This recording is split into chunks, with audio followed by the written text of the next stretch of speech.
morning, everyone, from here in Edinburgh. Good afternoon from Hong Kong, where my colleagues are at the Hong Kong Jockey Club. Good evening from Australia. I think we have a lot of people on from Australia this evening. And welcome to everyone to this webinar from the Asian Racing Federation to launch the new Good Practices in Addressing Illegal Betting, which is a handbook for horse racing and other sports to uphold integrity. My name is Martin Perbrick. I chair the Council on Anti-Illegal Betting and Related Financial Crime for the Asian Racing Federation.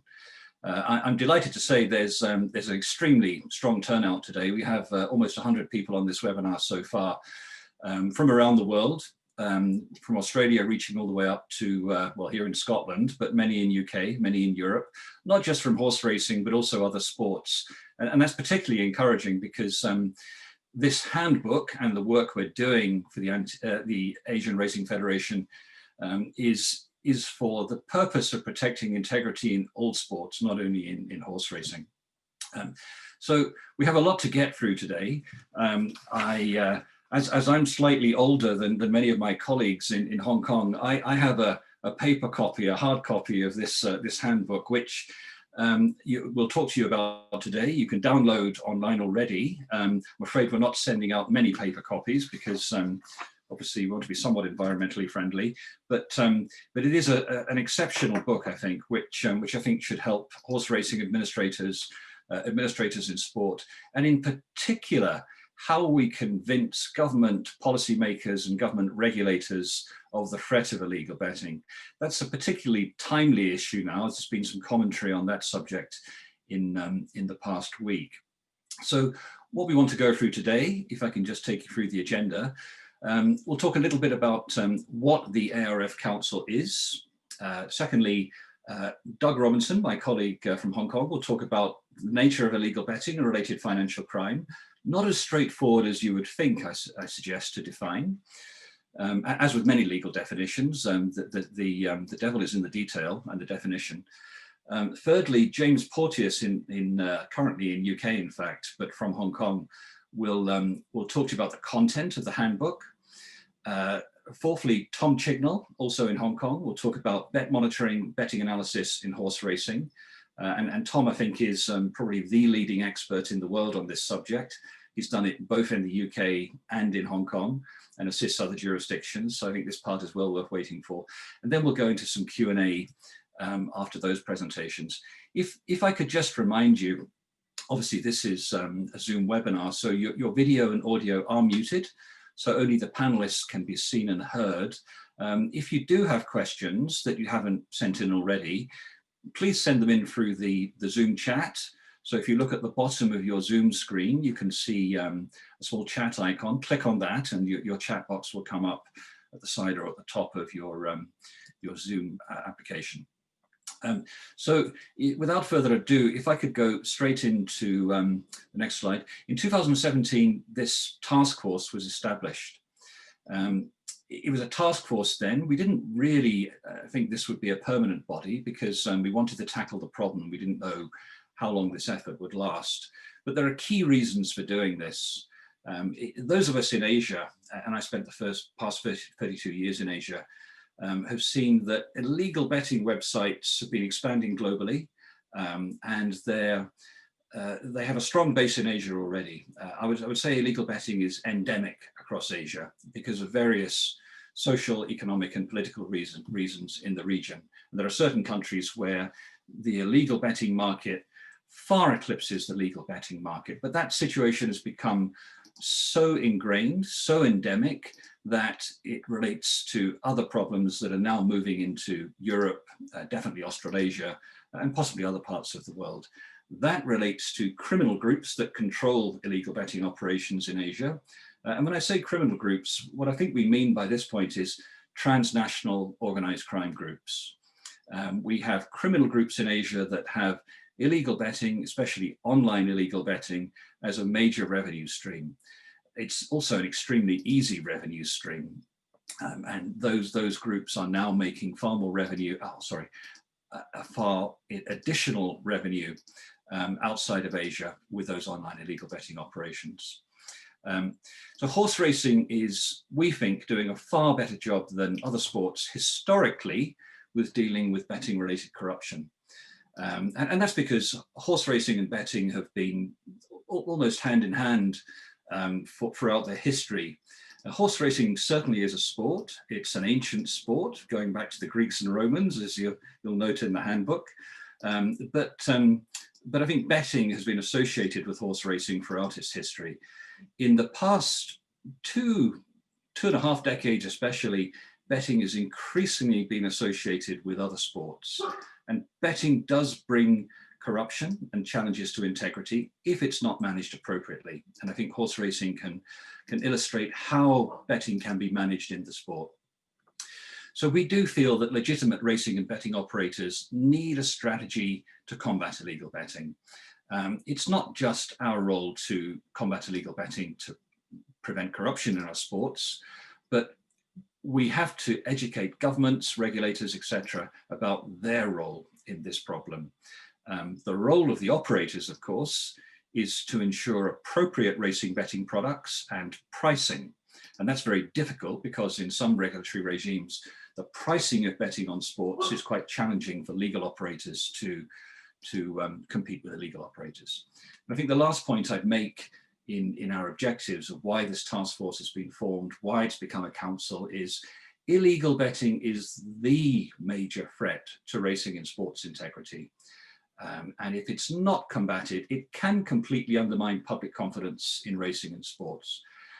I won't go into many examples of that, but the clearest example is baseball in Taiwan, which in the 1990s was exceptionally popular. Illegal betting on baseball in Taiwan literally destroyed the sport because of the endemic corruption that it caused. That situation is improved now, but it is a very good illustration of how illegal betting can drive corruption that really can undermine public confidence in a sport.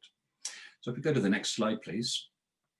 So the task force is essentially a think tank, and it's a multi-agency think tank, and I'll show you the members in due course.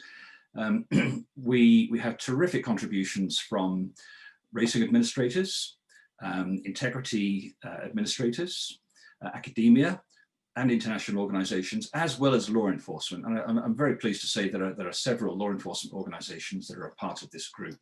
And we're very proud of our collaboration with them, and it's extremely important. What we're focused on is research into illegal betting. It's clearly a complex issue. It's a multi-jurisdictional issue. It's now a global issue. And I think increasingly as the scale of illegal betting grows, it's becoming a financial crime threat to horse racing, other sports, and potentially the betting industry as well. I think parts of the legal betting industry can be tainted with the problems of the illegal betting industry. So we also share our findings with a whole range of stakeholders, and Doug and James will take you through a little bit of that later. There's a very good chapter in the handbook on stakeholder engagement. For us, that's key. We engage with stakeholders in racing, stakeholders in sports, government policymakers, government regulators, and law enforcement agencies. I think in any jurisdiction, you have to have this strategy to educate a whole spectrum of stakeholders about the nature of the problem and the complex measures to combat that problem. We seek to raise awareness of the dangers of illegal betting, its financial crime threats to racing and other sports, and society at large. And we're not trying to be over altruistic in this, but I think Doug Robinson can point out to you later that there's a far higher incidence of problem gambling from illegal betting operators than there is from legal betting operators. And I would point that out to regulators especially, because for obvious reasons, legal licensed betting operators are regulated. Illegal betting operators are not. It's a very simple fact, and hence the regulatory regime is important to minimize the social harm of gambling. Illegal betting operators do not face that day-to-day business challenge, if you will. But it's an extremely important point. If we go on to the next slide. We're now a permanent group. So we sought the permission of the Asian Racing Federation at the end of 2020, and we renamed the group from a task force to a council. It's rather a long name, I'm afraid, the Council on Anti-Illegal Betting and Related Financial Crime. I'm afraid there's no acronym for that. Don't try and work one out. or send me suggestions on a postcard, I think, and we'd be glad to come up with something more simple. But the two related parts, anti-illegal betting and related financial crime, I think are important for the future work that we do. The International Monetary Fund defines financial crime as, and I quote, any non-violent crime resulting in financial loss. And this is the key point. Illegal betting is a criminal problem. It is a criminal justice problem, and it causes other criminal justice problems, and those are largely financial crimes. So we have this huge set of financial crime in betting, on racing and sports, which for us in horse racing, and for many of you in sports administration and governance, affects the reputation of the betting business, and then affects the integrity of those racing and sports. So it's not just an altruistic aim of preventing, stopping, combating illegal betting. It does have a highly negative impact on the reputation of our sports. Betting on manipulated races, of course, causes volatile public betting markets. And this can undermine confidence in the sport itself. As I said earlier, people do bet on racing. It's inherent with the sport. Football has an exceptionally large global following in legal betting and, of course, illegal betting. People like to bet on football, especially in Asia, where, for those of you not in the region, if you visit, for example, Thailand, Hong Kong, almost any countries in Asia where football is televised. So during the main European football season, and go to pubs and look at games from UK Premier League, La Liga, etc., you'll see lots and lots of people in bars before the pandemic and hopefully after the pandemic, looking at games on the TV, and lots of people betting. I mean, historically, we'd see people betting in bars taking cash with runners. Clearly that's changed, and what people do now is sit in a bar or sit at home with their smartphone and go to a site online to place their bets. And illegal betting websites in Asia are endemic and ubiquitous, I would say. So that's why there's such an ease of access to those sites in many countries, but there's not an ease of access to the legal licensed betting market in many countries in Asia. That's the key to the problem, and one that we need to combat. If we go to the next slide. So, as I said, a multidisciplinary think tank is what the council is. I won't go through all the members, but I will say I'm extremely grateful to all of our colleagues on this council and task force before, and really proud to have worked with them. The Jockey Club, Racing Victoria, British Horse Racing Authority, Korean Racing Authority, University of Melbourne. I'll mention Jack Anderson, one of the leading academics commenting on sports globally, Interpol, United Nations Office on Drugs and Crime, and the Australian Criminal Intelligence Commission, and of course under the auspices of the Asian Racing Federation for this effort. It's become, in its 4 years, a highly substantive group. We aim to keep going. We aim to take our message globally. And I think just to explain further about what that message is, if we could go to the next slide. I'll hand over, if I may, to Doug Robinson. Doug Robinson is deputy chairman of this group. He is actually based in Hong Kong, works for the Hong Kong Jockey Club, leads research there as well as due diligence. And Doug's been involved in the anti-illegal betting efforts also for around 6, 7 years now, I think, Doug, showing your age. So Doug's been in this effort since the start. Doug, can I hand over to you, please? Thanks, Martin, for that very kind introduction. And thank you, everyone, for joining us today. Before I hand over to James in about 10 minutes, and James will take you through the handbook contents, I would first like to take some time to explain to you what illegal betting actually is and why illegal betting is an issue. So to start, and I think Martin mentioned this point earlier, there is actually no universally accepted definition of illegal betting, although it can be summarized as being the offering or betting on products in which the operator and or customer, given their location at the time of bet placement, are prohibited from doing so. As Martin mentioned before the advent of the internet, this concept of illegal betting was relatively easy to understand. Bettors would physically seek out an illegal betting agent or bookmaker and place bets with them. And this primarily took place because illegal betting operators would be able to offer better odds and more betting types to their customers than legal operators would be able to do so. While the reason why illegal betting operators continue to attract customers hasn't changed since then, the fact that illegal betting now chiefly takes place online has significantly smudged the issue of bet placement location, itself a critical determinant of the legality or illegality of that particular bet.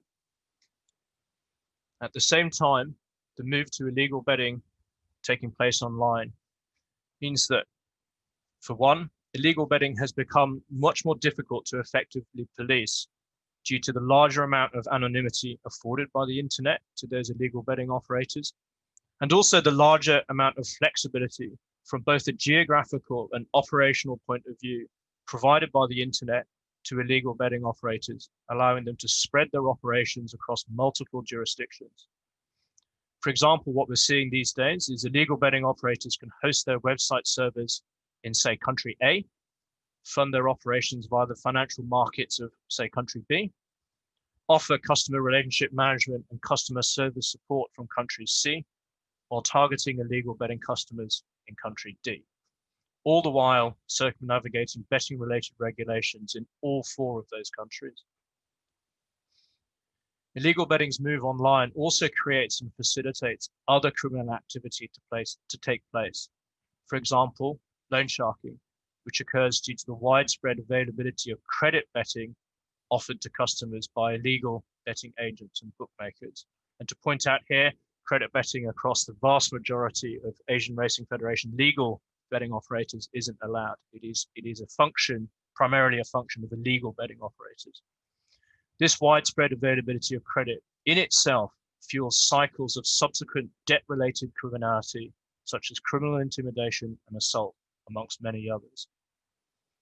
In addition, organized criminal groups use online illegal betting operations as a gateway to undertake still more other criminal activity, specifically using illegal betting to generate illicit revenues, as well as to profit from subsequent extortion-related criminal activity driven by the credit betting nature of illegal betting, complementary illegality, such as the provision of vice or drug-related services to customers alongside their illegal betting operations. And last but not least, the breaching of anti-money laundering regulations, as such groups take advantage of regulatory loopholes to commingle and launder illicit proceeds. Illegal betting has also become a means to corrupt sports itself. I think this is a point that Martin brought up earlier. As such, operators offer customers an ability to bet on a losing outcome within a sport, which in turn incentivizes corruptors of that sport to profit from manipulating outcomes within that sports event, sporting outcome. To summarize then, the present transnational and online nature of illegal betting challenges the traditional ideals of this particular activity. Although what can still be said about it is that illegal betting still acts as, firstly, a precursor for a host of subsequent criminal activity to take place. Secondly, as a commercial gateway for organized criminal groups. And last but not least, an incentive mechanism for the corruption of sport.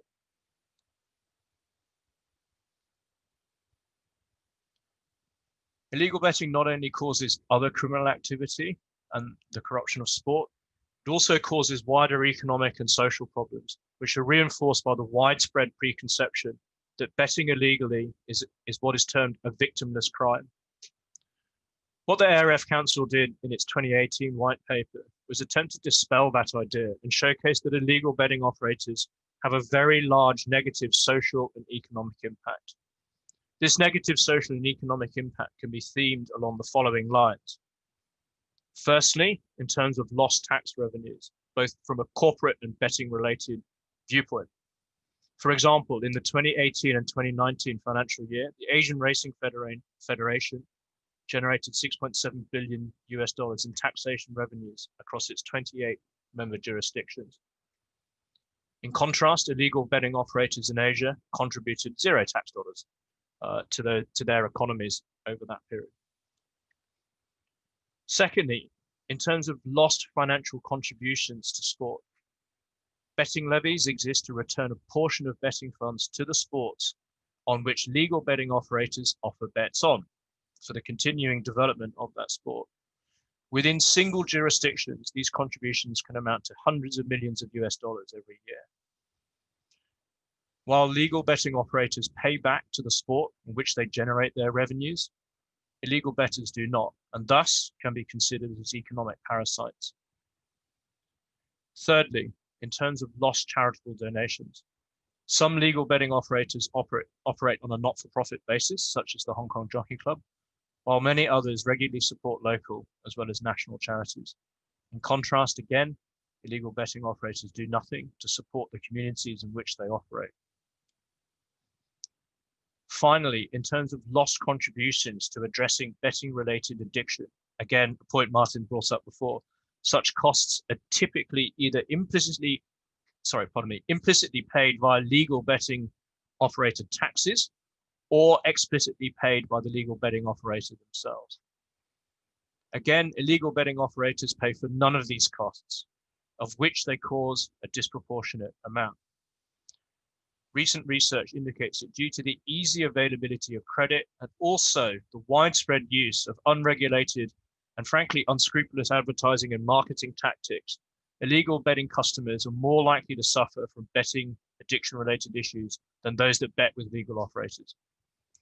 This comparatively higher likelihood of illegal bettors encountering betting addiction issues ultimately manifests itself in a larger number of wider society problems, such as divorce and family breakdowns, amongst many others. What the ARF Council also identified in 2018 was that Asian illegal betting markets were larger than regional legal betting markets, and also at that point in time, in 2018, growing faster than Asian legal betting market growth. This expansion of the illegal betting market was then principally driven by the quickening pace of technological change, which outpaced efforts to regulate such markets. Some examples that we've seen of this technological change are firstly the advent of cryptocurrencies as an exchange medium for illegal betting operations, allowing for close to complete or not complete anonymity for illegal betting agents, bookmakers, and their customers to transact. The growing provision of third and fourth party payment providers, which masks identities, again facilitating close to complete or complete anonymity for illegal betting fund transfers. And lastly, the introduction of ultra-fast 5G telecom networks, which will potentially allow for increased unregulated live streaming of sporting events, which in turn acts to further promote and market the operations of these illegal bookmaking and betting operations. Preliminary research of Asian illegal betting markets over the 2020 pandemic period has only served to advance this evolution of this Asian illegal betting problem that we face. So in conclusion, Martin, illegal betting really is something that should be of concern to everyone due to the large financial, economic, and social costs which it imposes, and which is not something that is likely to go away anytime soon. On that somber note, James, I'll pass over to you to take us through the handbook and highlight how it can be useful in addressing such illegal betting related issues. Over to you, James. Thanks, Doug. Great overview of the issues that we seek to address with this handbook. The handbook has been more than a year in the making, and I'd just like to thank the council members for their input. We're delighted to be able to finally share it with the members of the Asian Racing Federation and indeed the many other stakeholders we have in the wider sports community. As mentioned, many of whom are on this webinar at the moment, and it's great to see. So Doug mentioned in 2018, we produced a white paper on illegal betting, which identified some of the key negative impacts. The obvious follow-up question to that was, well, what can be done about these negative impacts? And that is what we hope the handbook can help to address. Good practices in addressing illegal betting has been written, edited, and reviewed by the council members who, as Martin mentioned, have vast experience in racing and sports integrity management, in law enforcement, in the fields of sports law, and indeed in international government relations and stakeholder engagement. So the handbook reflects that deep insight and expertise in issues surrounding sports corruption and the other negative impacts of illegal betting. If we go to the next slide, please. So what is the purpose of the handbook? Well, briefly, the handbook is aimed to help readers to understand and address the risks to the integrity of racing and other sports from illegal betting related sports corruption. But also, as touched upon, to provide practical guidance to administrators and other key stakeholders to mitigate against and combat such corruption. We hope readers will use the handbook both to educate internal staff within your racing or other sports organization about the key issues around illegal betting and why it is a threat to the integrity of your sport, but also externally as a platform for engagement with key stakeholders in the industry. As mentioned, illegal betting is a transnational global issue that cannot be tackled by any one organization or indeed individual sports within an individual country or jurisdiction.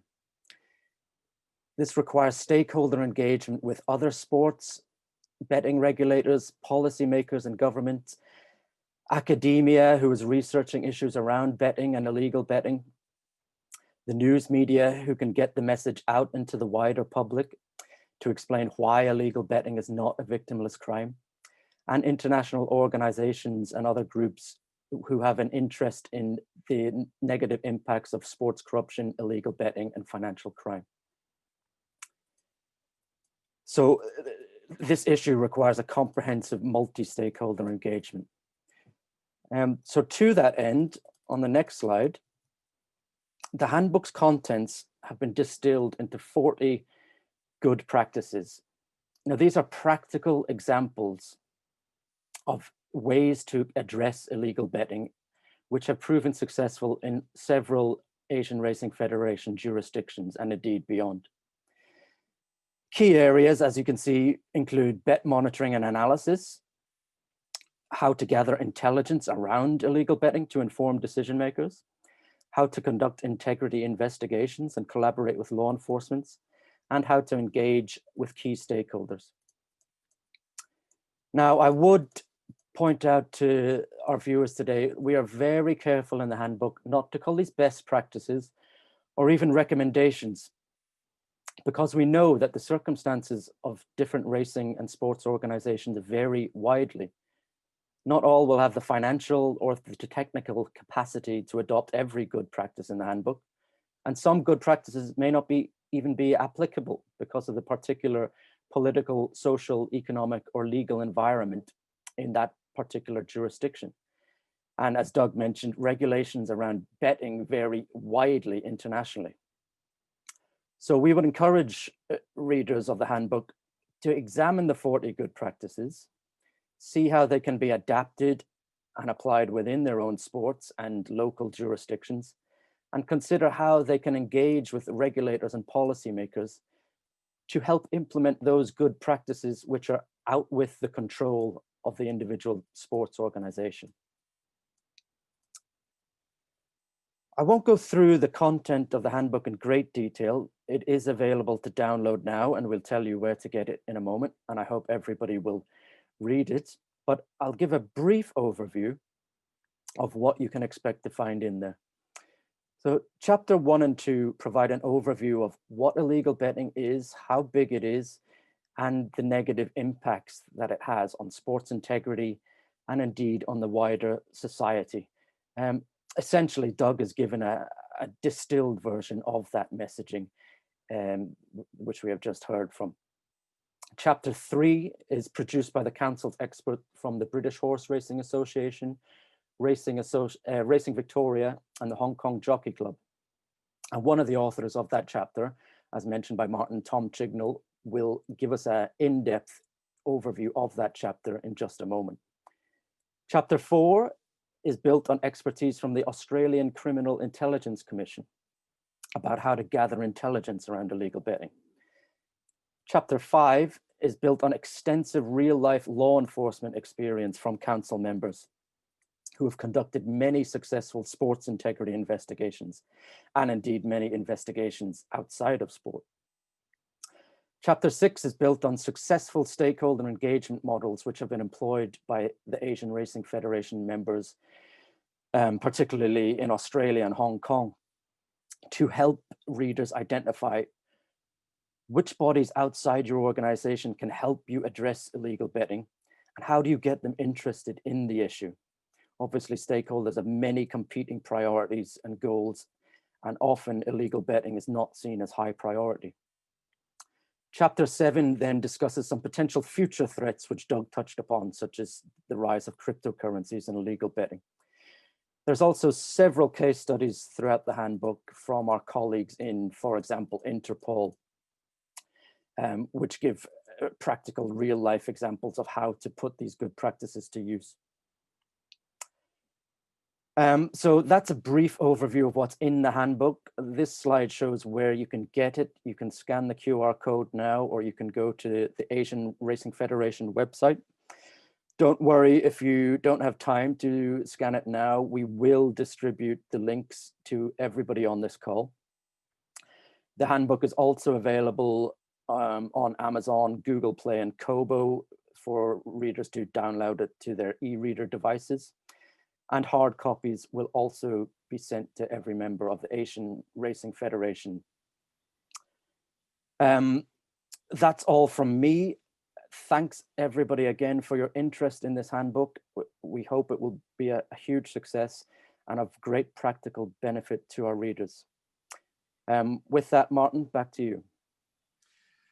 Thank you very much, James. And I think just to give some credit to James as well, James leads the Secretariat for the Council, previously the Task Force, and we're very glad to have someone who's Irish-Scottish, because I think there's nobody in the world who knows more about racing than those from the Emerald Isle, and they're pretty canny with their betting on racing as well. So I think that's it's a little bit of a signal about the expertise on this group as we went through all the organizations. They're not just substantive organizations. We have a very substantive group of people who have genuine expertise in racing sports and knowledge of betting. So really grateful to James for doing most of the heavy lifting on this handbook. And if you have questions following up in the future, James is available anytime as the Secretary of the Council, and is our link point for external relations. Talking about expertise in horse racing and betting, and I'll come to Tom Chignell. So Tom is currently with the Hong Kong Jockey Club. He's Executive Manager, Racing Integrity and Betting Analysis of the Racing Control Group, previously from the British Horse Racing Authority. And that's really unique for us. We have someone who's worked in bet monitoring, betting analysis for the purpose of protecting integrity of the sport in both the UK and in Hong Kong, and is obviously now contributing to the Asian Racing Federation. And obviously Tom did most of the heavy lifting and writing for this chapter in the handbook on bet monitoring. It's key. I think the Hong Kong Jockey Club is one of the few organizations in the world, along with BHA and Racing Victoria, that have integrated bet monitoring, betting analysis in their integrity protection of the sport. Tom, if I could hand over to you, please, to take us through your thoughts on this.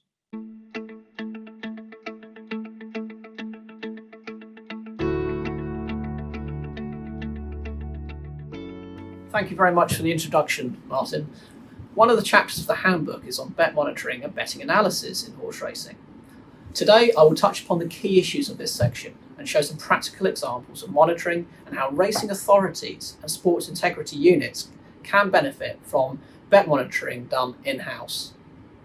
Now, a jockey gives a horse a poor ride in a race.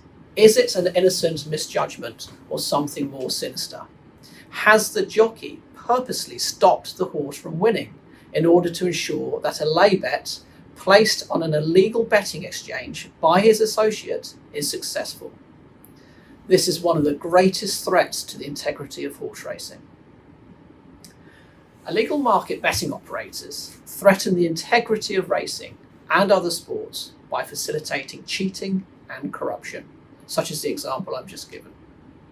They do this by not reporting on suspicious betting activity or breaches of the rules of racing or the sports rules. They do not share information on customers suspected of being involved in corruption. And on some occasions, they simply do not know who their customers are, as they have insufficient KYC processes, and some websites allow gamblers to bet with complete anonymity. All of this makes the illegal market very attractive to corruptors and to those who want to breach the rules of racing. The illegal market is perceived as a safe haven where authorities are not alerted to cheating or corruption in sports. Now, one of the good practices outlined in the handbook was that racing authorities and sports integrity units should have in-house expertise in betting and data analytics. Betting analysts help the sport to understand betting integrity threats. This helps racing to, firstly, manage threats to the sport and protect the sport's reputation among racing fans and the betting public. Having robust integrity measures gives racing fans and sponsors confidence that the sport takes integrity seriously and does not tolerate betting corruption. A recent study by the University of Melbourne on harness racing identified that the sport of harness racing benefited from a real positive impact when the perception of the sport's integrity was improved. This included a significant increase in participation and, significantly, an increase in attendance from spectators. So when spectators had the confidence, more attended the sport. In a well-regulated market, there is regular direct communication between the sport's in-house betting analysts and the betting operators.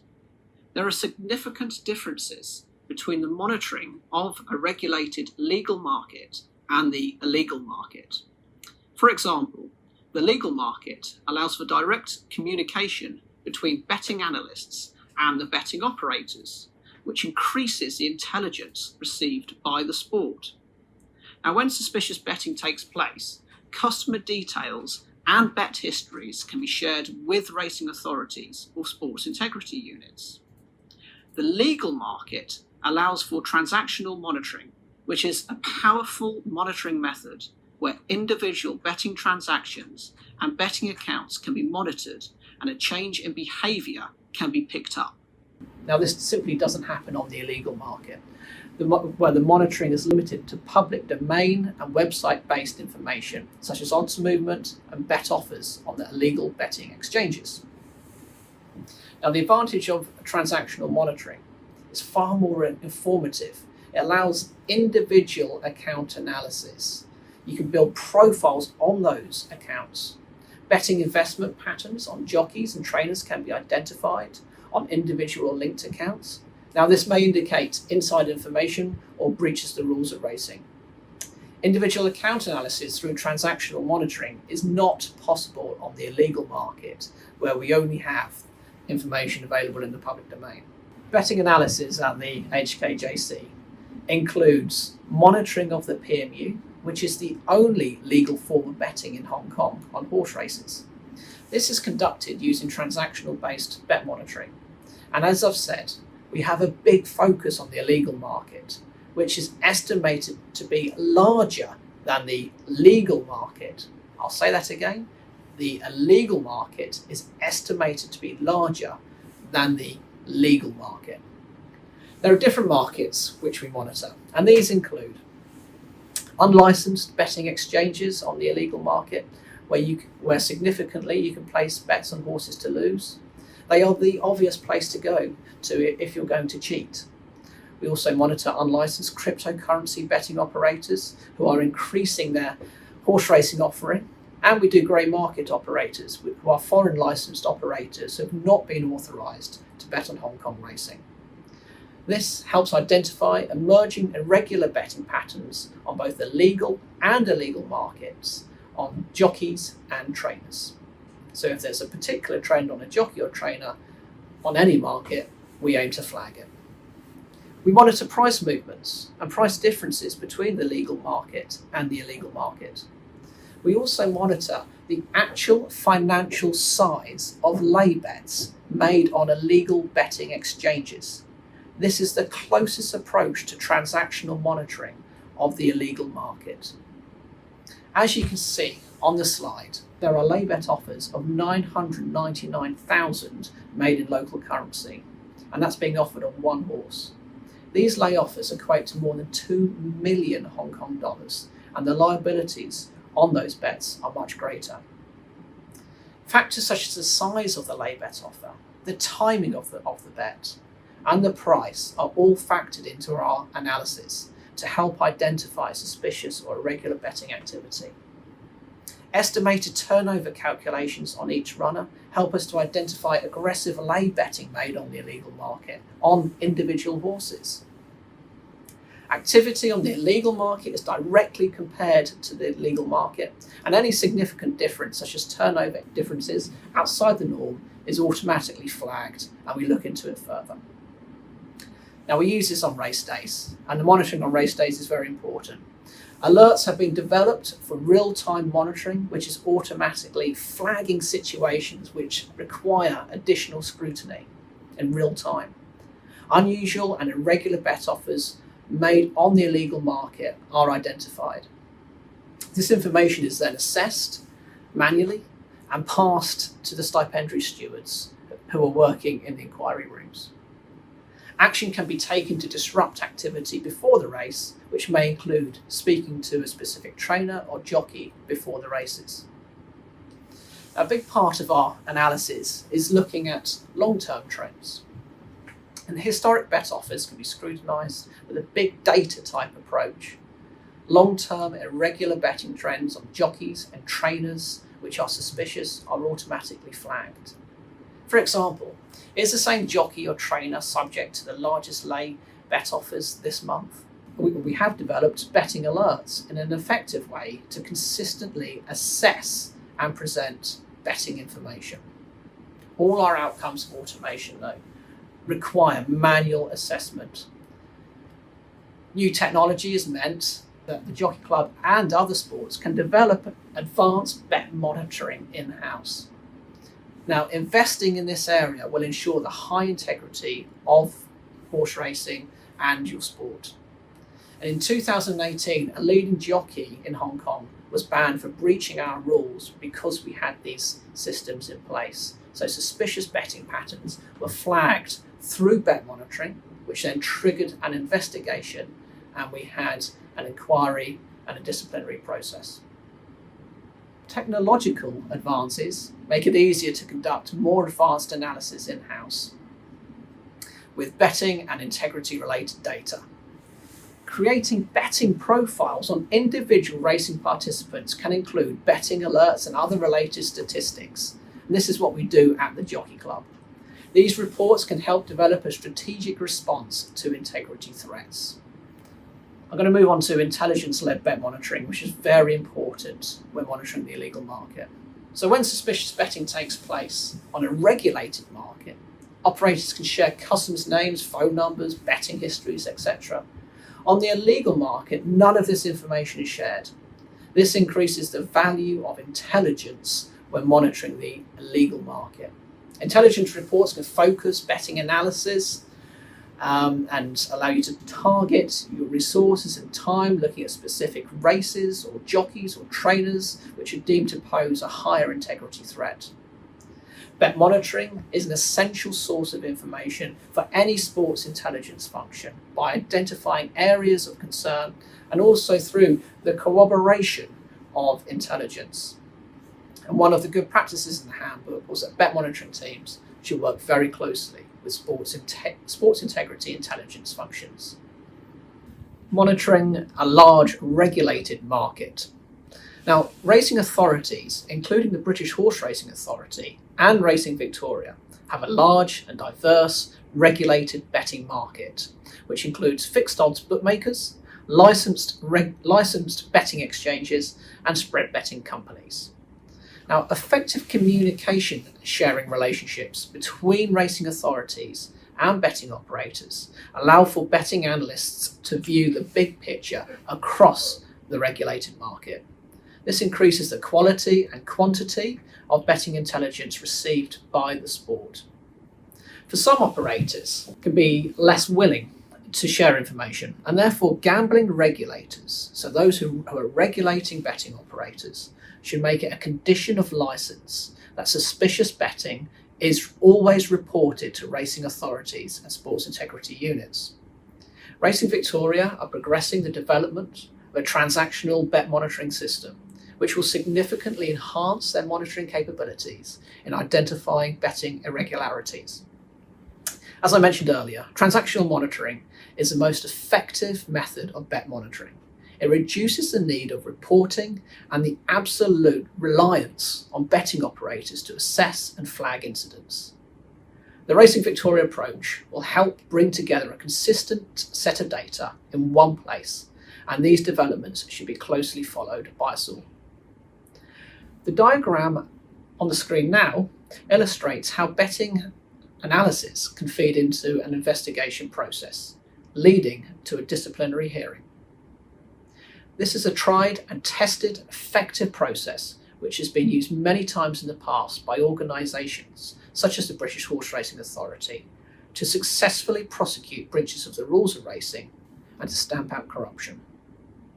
In summary, illegal betting continues to grow, and illegal operators are perceived to be a safe haven for race and match fixers.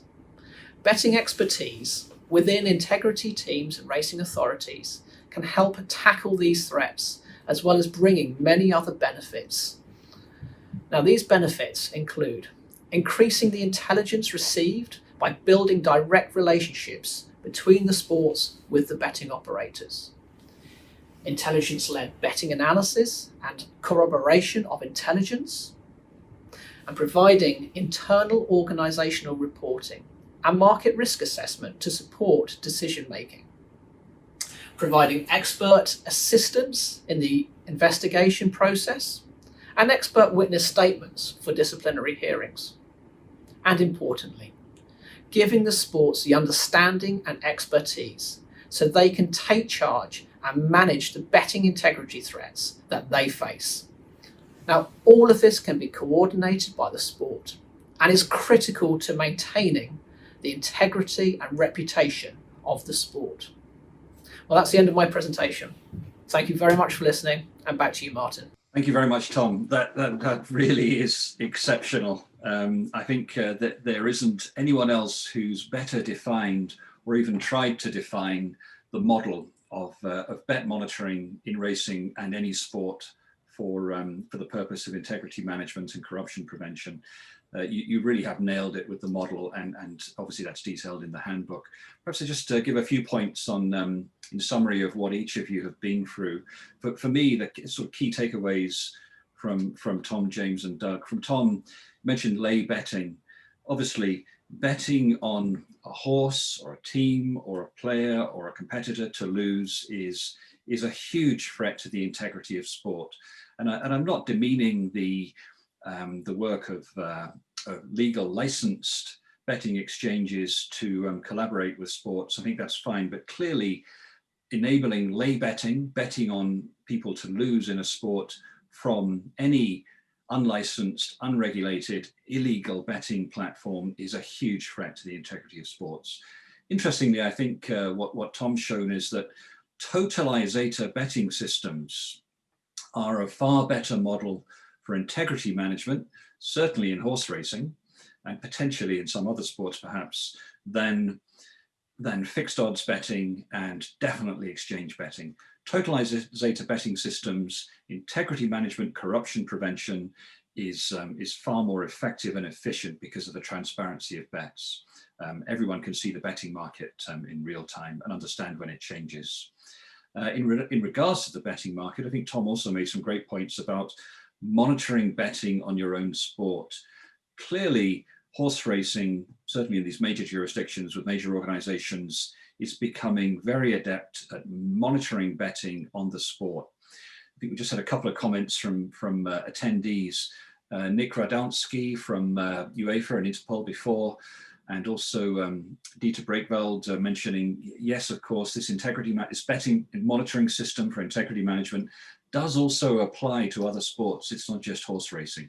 So I think, Tom, that's why your chapter in the handbook is particularly important, not just for racing, but for other sports. James, I think that the key thing, we won't go through everything he's highlighted because it encompasses the whole handbook, obviously, but multi-stakeholder engagement. James touched on that chapter and why it's key for what we do. And then educating multi-stakeholders, very broad range of stakeholders, as you'll see in the chapter in the handbook, about good practices. And I think we'd learned from our friends in international organizations about writing about good practices, because as James said, this is a very diverse and wide audience that we're aiming at to understand these good practices. And then coming back to Doug, well, Doug, what is illegal betting? It's not that straightforward. I'm always reminded of the problem of defining terrorism, which has proved intractable for the world since terrorism has been studied. There isn't a United Nations accepted definition of terrorism, for example. There are very limited accepted definitions of illegal betting. The group of Copenhagen, under the auspices of the European Union, have published something of a definition. It's contentious, I would say. And I think it's very important that we ensure that the legal licensed market and the illegal market are clearly defined, because the key problem with the illegal market and illegal operators is the involvement of organized crime. I think we mustn't be distracted to legal licensed operators who may not fill their regulatory obligations. It's a very different challenge to sports from illegal operators who are who use illegal betting as a major revenue stream for their own criminal activities. So Doug, coming back to you and illegal betting, the scale. I know we've learned it's very difficult to talk about the scale.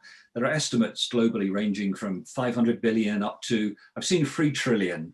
And I remember a former colleague mentioning something in the trillions some years ago. It's very difficult to define. I think we're very confident in Hong Kong in the past. We've estimated the size of the illegal market as margin, that's margin, i.e. profit for the operators, of 12.5 billion Hong Kong dollars. Now I stress that for everyone, that's margin and not turnover.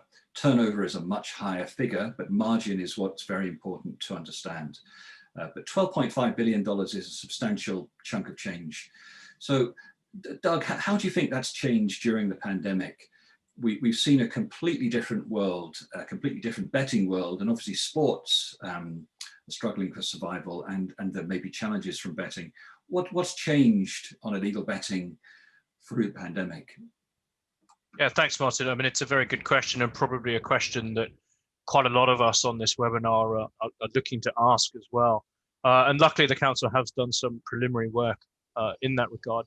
And so certainly what the Council has seen during the 2020 pandemic is that illegal online betting in Asia has increased dramatically. And as Martin was stating, we're quite confident in our Hong Kong figures. So we can say that what we've seen so far is that the Hong Kong illegal betting market is estimated to have grown by more than 1/5. This increase in illegal betting activity can be directly correlated to increased threats to the integrity of sport, a point that we're strongly trying to make during this webinar, not just horse racing, but other sports as well. For example, it was noted that as major sports leagues shut down globally over 2020, illegal betting operators were very, very quick to shift their sports betting operations to cover alternative sports leagues, which typically would not have been offered, and also on sports not typically offered for betting, full stop. For example, what we saw illegal betting operators offering bet options on Ukrainian badminton and also Brazilian table tennis leagues. Now, you typically wouldn't see illegal betting operators or legal betting operators offering any types of bets on those types of sports. But certainly, illegal operators were very, very quick to shift to offering bets on those sports, much quicker than their legal market counterparts. The reason why illegal betting on these leagues constitutes an increased integrity risk is because of the lack of comprehensive integrity controls that larger leagues and sports have in place in order to protect their sporting participants from the corrupting influence of these illegal betting operators. So obviously these smaller sports, these lower leagues, they don't have those integrity controls in place. So they're at increased risk of being corrupted by those that are using or betting with these illegal betting operators. However, it has to be said that illegal betting markets do not exist in a vacuum, and that possibly legal online betting operators have also enjoyed what I would term their time in the sun during the pandemic. This observation seeds, again, a further point for consideration, which is that the vast majority of illegal betting customers also bet with legal operators. In other words, in Asia at least, bettors typically utilize both legal and illegal betting operators to bet with. Thus, the fact that there has possibly also been a corresponding increase in legal betting turnover over the 2020 pandemic period is in itself not that surprising. So that's what we've seen. I hope it answers that question, Martin, and maybe I'll hand back to you. Yes, and I think it leads on to other questions as well. There are a lot of questions coming out of this, and I've stressed to everyone the complexity of this. Just to bring in the question from one of the attendees, Neil, and I quote, "You mentioned that in some markets the level of illegal betting is greater than legal betting. Do you have a view on the trends here? How quickly are the illegal markets growing? Are there any examples of illegal markets being closed down by the type of work you're doing?" Maybe Neil, I just give a couple of comments on that myself, if you don't mind. So what are the trends? Clearly, illegal betting markets are huge in Asia, and it's especially in those countries where betting is somewhat unregulated and the legal betting product is either very poor or completely absent. And I think I'd highlight them. China, mainland China that is, Thailand, Indonesia, Malaysia. These countries have very limited legal betting markets, but significantly large populations, obviously, and increasingly wealthy populations who spend money on entertainment. And that's where illegal betting has grown in the past 2 decades, especially. And that is still problematic. I think there's limited impact on combating illegal betting in those markets because of the absence of a legal product. And clearly, I mean legal regulated product. I want to make that clear to any government policymakers and regulators on the line. Are there examples of illegal markets being closed down? Not necessarily by the type of work we're doing, but I think the stakeholder engagement illustrates what can be done. And I particularly illustrate Hong Kong and Australia, where I think this approach of multi-domain, multi-jurisdictional engagement with stakeholders is successful. In Hong Kong, we've long engaged with the local government, local law enforcement, wide variety of other stakeholders to better understand the impact of illegal betting and help regulators understand what a legal betting product should do to combat that. In Australia, I think if you want to look at a multi-domain approach, then look in the handbook to the example. The Australian authorities, government policymakers, regulators, sports administrators have done a terrific job of creating a national model. And I think that's one of the best defined national models to look at. So we look at that complexity, and Doug mentioned the complexity of betting markets during COVID and the growth of illegal betting. That comes on to how do we monitor it. So Tom, you talked us through that, and you did a great job of explaining how you do that and several other organizations. But looking at this growth of illegal betting from the pandemic, growth of legal betting as well, the diversity of betting on different sports, badminton in Ukraine, darts with players playing from home. I can do that. Tom, how do you go about bet monitoring in this much more complex environment? What would your advice be for racing authorities and other sports administrators as well? Okay, I think the starting point really is for any organisation to identify who are the key betting operators who are betting on their sport. And once you've identified these, check whether that you're actually receiving sufficient information from them, because really they should be feeding you information, or if it's the illegal market, it would be good to have some sort of monitoring of them in place. And so if you take a racing club in Asia or a small sports a small sports club in Asia, the outside of that limited, outside of the regulated market is a large illegal market, and really you have to ensure that that illegal market comes under your actual bet monitoring.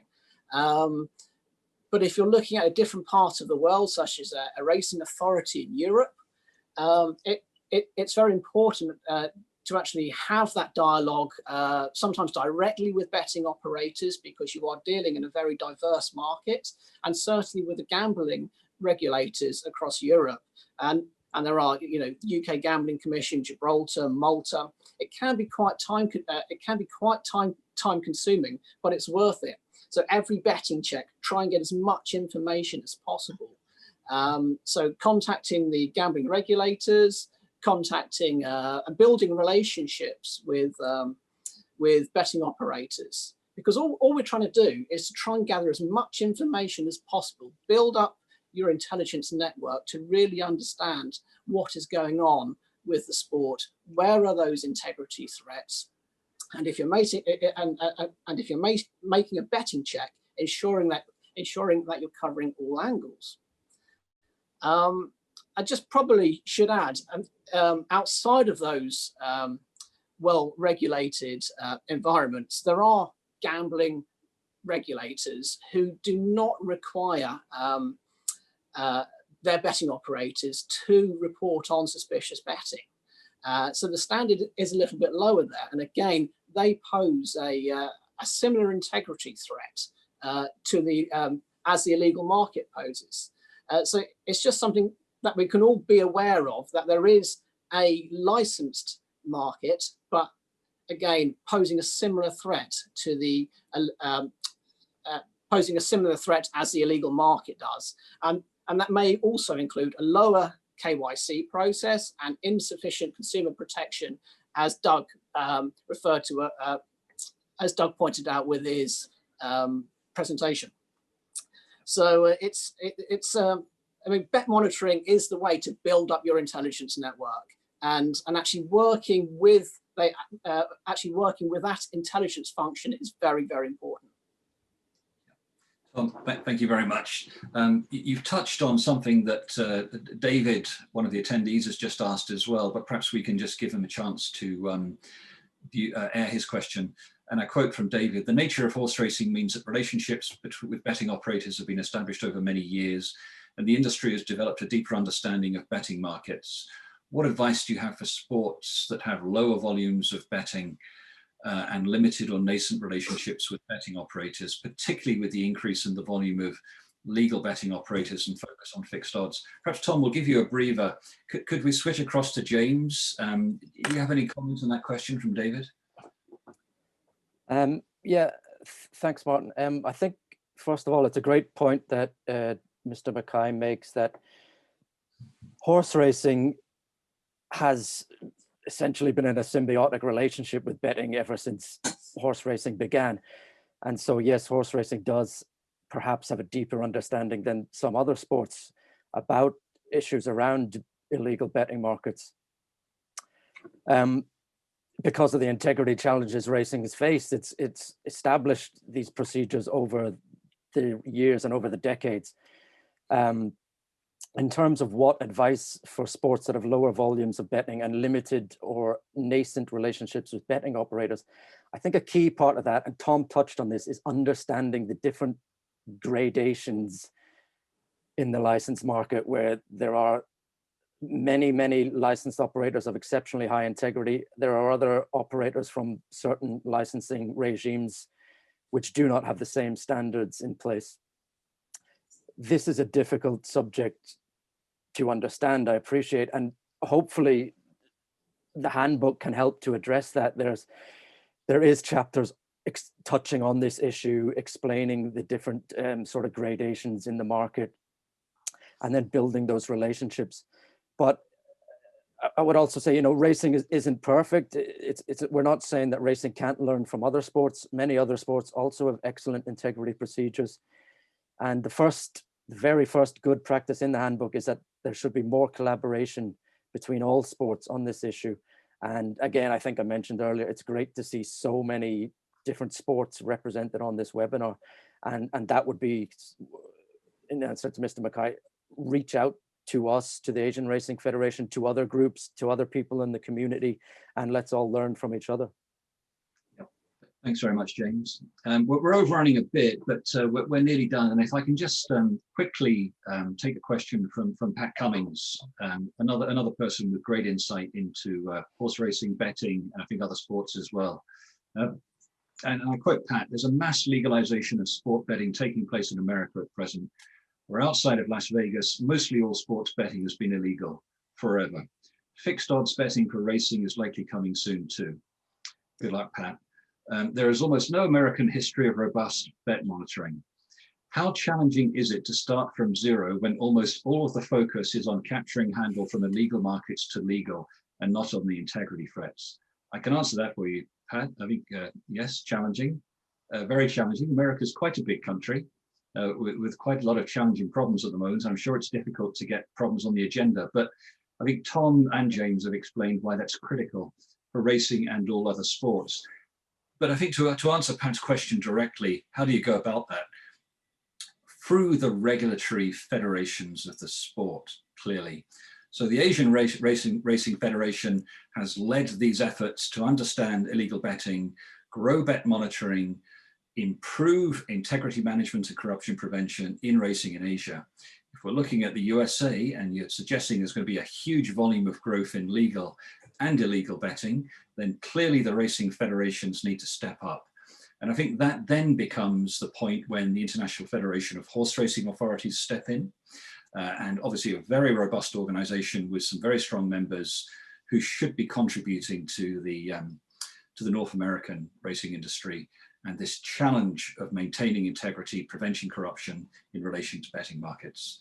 So I think ARF, IFHA, Pat, that's where the efforts have to come from for bet monitoring. I'm afraid I'd struggle to take more questions because we're 10 minutes past, but if there's no objection, we still have 104 participants, and I'll just read the question from Jeremy. FIFA, for example, use a service provider to do global betting monitoring on professional football globally. Why is the racing industry so unwilling to do something similar for global racing? Very good question. I don't think the racing industry is unwilling to do that, Jeremy. I think racing does it itself, which means we do it better. But I'll allow, perhaps Tom, would you like to comment on that? Yes, I think you're probably right, Martin. If you can manage your betting analysis in-house, you're effectively building up your intelligence network far more than relying on a third-party provider. And I think that's the absolute critical thing. So your organization is managing and has full access to the integrity threats. I would strongly advise, if you have the capabilities, to actually do your bet monitoring in-house rather than outsourcing it. If you are outsourcing it, don't just outsource everything. Use those third-party providers, but have them as part of your have them as an input into your intelligence network, because what we're trying to do is see the overall picture, build up relationships with the betting industry, trying to get as much information in as possible to understand the integrity threat to the sport. Great. And so, Jeremy, I think we're all in agreement. There's certainly no reluctance to use service providers, but I think it's a collaborative effort. Clearly, people in sports have to understand betting on their sports, and they have to understand betting markets. So you can't just outsource that completely and expect that the intelligence process will work effectively. But thanks very much. Very good question. Ladies and gentlemen, we're at 11 minutes past, so I think we'd better stop here. I'd like to give a quick summary and also some thanks. In summary, I think I'd highlight three things from the handbook and the efforts of this group and this webinar. Corruption prevention is the purpose of this effort. Integrity management in racing and the other sports is part of that corruption prevention. And bet monitoring is key to that integrity management. And then lastly, illegal betting is a criminal justice problem. It's not a sport problem, it's a criminal justice problem. And it has to be addressed with the involvement and collaboration with international organizations. So please do take a look at the handbook, widely available as an ebook. And I'd really like to thank the council members who have all in totality written this book together. It's really is a terrific collaborative effort. I won't go through all the names. I'd particularly like to thank Miss Kiki Chu in Hong Kong, who joined us around 3 years ago to be the secretariat for the council and did a terrific job pulling this entire handbook together. I'm very glad to say Kiki's gone on to another role in combating corruption, which shows why this effort is based on combating corruption in racing and sports. Thank you very much, Doug Robinson, James, Tom, for all of your comments. I hope the attendees enjoyed the discussion, the presentations, and the questions. As I said, this is stakeholder engagement. Very, very happy to answer more questions. So please send them in to James or any member of the Secretariat, and we'll get back to you in due course. Thank you very much for attending, and please download the handbook. Goodbye.